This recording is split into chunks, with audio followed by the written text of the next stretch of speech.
Hello viewers, আজকের রেসিপিটি হলো পুরোপুরি নিরামিষ রেসিপি।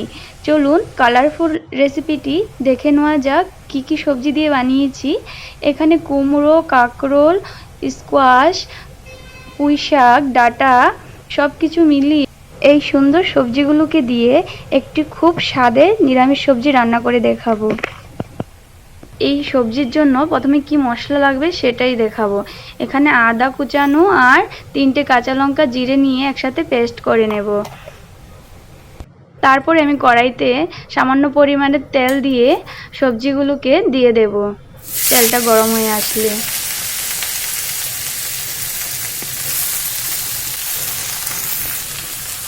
একসাথে সব সবজিগুলো দিয়ে নাড়িয়ে নেব ভালো করে তেলের সাথে।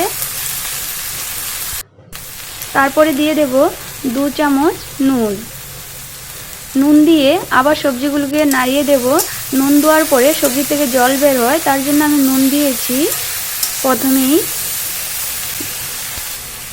তারপরে দিয়ে দেব হলুদ গুঁড়ো, দিয়ে আবারও হলুদ দিয়ে ভেজে নেব।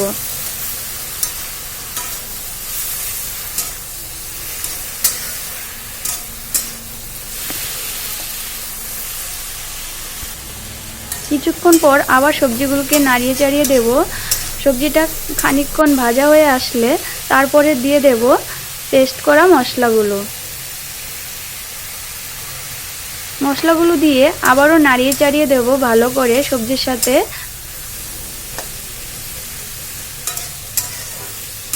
আর এভাবে 2 মিনিট পর পর আমি সবজিগুলোকে ভালো করে নাড়িয়ে চাড়িয়ে দেব। মশলাটা যাতে ভালো করে কষানো হয়ে যায় সবজির সাথে, আর কাঁচা গন্ধটা দূর হয়ে যাক। খুব সুন্দর করে ভাজা হয়ে গিয়েছে মশলাটা। আর এখন আমি দিয়ে দেব 1 গ্লাস জল। জলটা দেওয়ার পরে আমি আবারও নেড়ে চেড়ে দেব। ভালো করে নাড়িয়ে চাড়িয়ে দেওয়ার পরে আমি এখানে ভিজিয়ে রেখেছি 2 মুঠ মসুর ডাল, এগুলো দিয়ে দেব।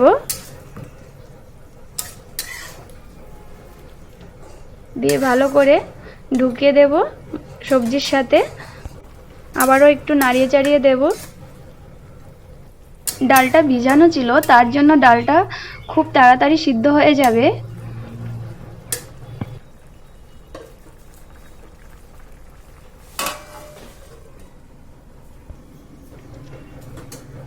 তিন 4 মিনিট পরে ঢাকনাটা উঠিয়ে আবারও নাড়িয়ে চাড়িয়ে দেব।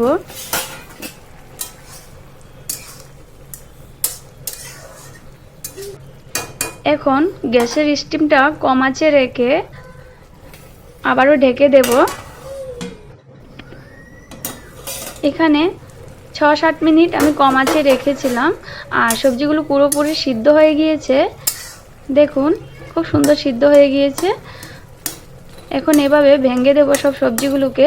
নিরামিষ সবজিগুলো অল্প ভেঙে দিলে সবজিটা খুব দারুণ টেস্টি লাগে। আর এখন আমি একটি পাত্রে এগুলো উঠিয়ে নেব। সবগুলো সবজিকে কড়াই থেকে উঠিয়ে নেব।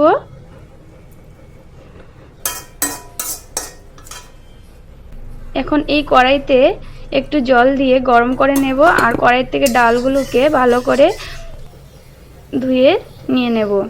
আর এই জলটা আমি সবজির মধ্যে দিয়ে দেব। এখন কড়াইটা গরম হয়ে আসলে এর মধ্যে দিয়ে দেব সরষের তেল। তেল গরম হয়ে আসলে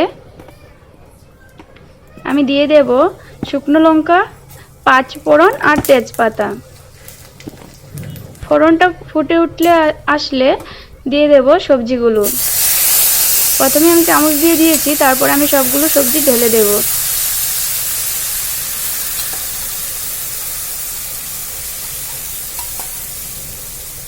এখন ভালো করে তেলের সাথে ফোড়নটার সাথে খুব ভালো করে মিশিয়ে দিতে হবে, যাতে খুব ভালো টেস্ট ফ্লেভার আসে 5 ফোড়ন, শুকনো লঙ্কা, তেজপাতার। তার জন্য নাড়িয়ে চাড়িয়ে কম আঁচে রেখে দেব।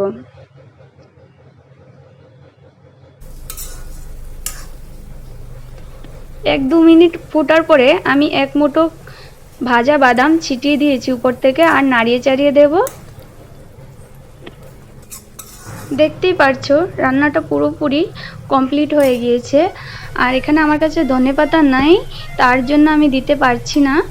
আপনাদের কাছে যদি এভাবে রান্না করেন তাহলে ধনেপাতা দিয়ে দেবেন। আর কেমন লেগেছে ভিডিওটি প্লিজ লাইক করবেন আর কমেন্টে জানাবেন।